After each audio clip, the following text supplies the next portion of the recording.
First video of the channel. Should I make an introduction? I know you don't want that, so we'll skip it. So here's the RZE Resolute Pro. I want to try and show the watch outside. I want to try and show what the watch actually looks like on your wrist. There'll be plenty of studio light, but that's kind of why I'm starting this. The framing looks more like a square than a rectangle. That's how my camera feels the frame when shooting in 6K. And I will make sure every shot is perfectly white balanced. The watch you see, the colors you see, need to be the colors of the watch you can actually buy.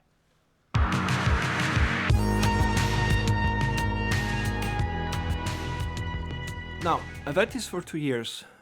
There is the Ultra X coating, which RZE does, which makes it relatively scratch resistant. And it holds up quite well. I've used it a lot. The watch is as light as you can expect from my titanium watch, titanium bracelet. 103 grams is size of my 7¼ inch wrist. Now you can see me fumbling with the caliper. I'm gonna trust RZE own measurements over mine, to be honest. So 40 millimeters case width, 1.5 thick, and 46 lug to lug.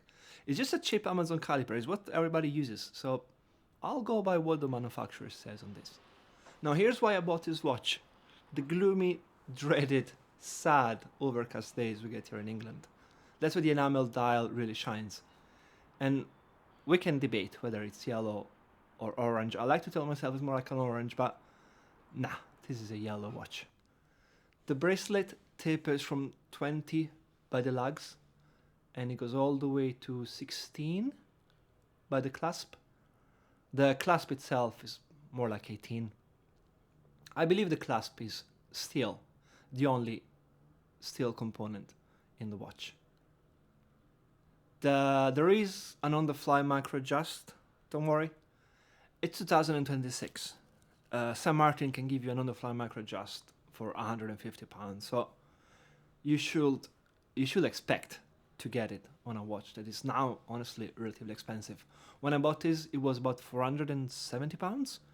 Now it's £200 more than it used to be just 2 years ago. Outside, under the sun, and in various other situations, that enamel dial will always stay vibrant. I hope that, especially now with the recent Erebus Ascent, I hope more and more people are realizing how brilliant enamel dials are. I don't think we see enough of them. I don't think we see enough of them. It creates great contrast with the indices. You do have raised indices on this watch. And we're finally getting to the segment which I really made this channel for. How legible is the watch? How long does it take you to take the time? Under daylight is absolutely brilliant. The indices and the hands itself are quite thin, but both daylight and in the dark is still very legible. I didn't charge the lume for this shot. I just want to show you what it's actually going to look like. Because let's be honest, in the evening, more often than not, the lume will not be fully charged. If you want to see the way it looks like fully charged, there you go. BGW9 for most of it, C3 for those tiny accents. I do tend to prefer BGW9. With C3 you tend to get these yellowish hands. Bottom left right now, by the way, you can see a Zelos, fully loomed Zelos. That's probably the most legible watch I own. This is a more realistic lume shot. This is the watch just brought in from the outside. And if you want to see what people will actually see the watch on you, that's probably when people get to see your watch. I do notice sometimes I get my wrist out and hope anybody will have any comments about a watch, but usually nobody cares. Usually people only care when I stand in puddles and throw my watch on the ground. That's when people actually notice I have a watch. But that's why I built this channel, just to share this weird thing we do. All right, let's go back talking about the watch. Let's go back inside. So we were talking about the sheen. Titanium. This is grade 2 titanium, obviously, is fairly cheap, so I wouldn't expect grade 5 on this watch. Usually it's a very soft, usually, it's always a very soft metal. But given the hardness coating, once again, I've had this for 2 years. It's impressive how well it held up. I've used it a lot. The bracelet itself is an H-link bracelet. Seen from this angle, kind of looks like a tank. I don't know how you call it.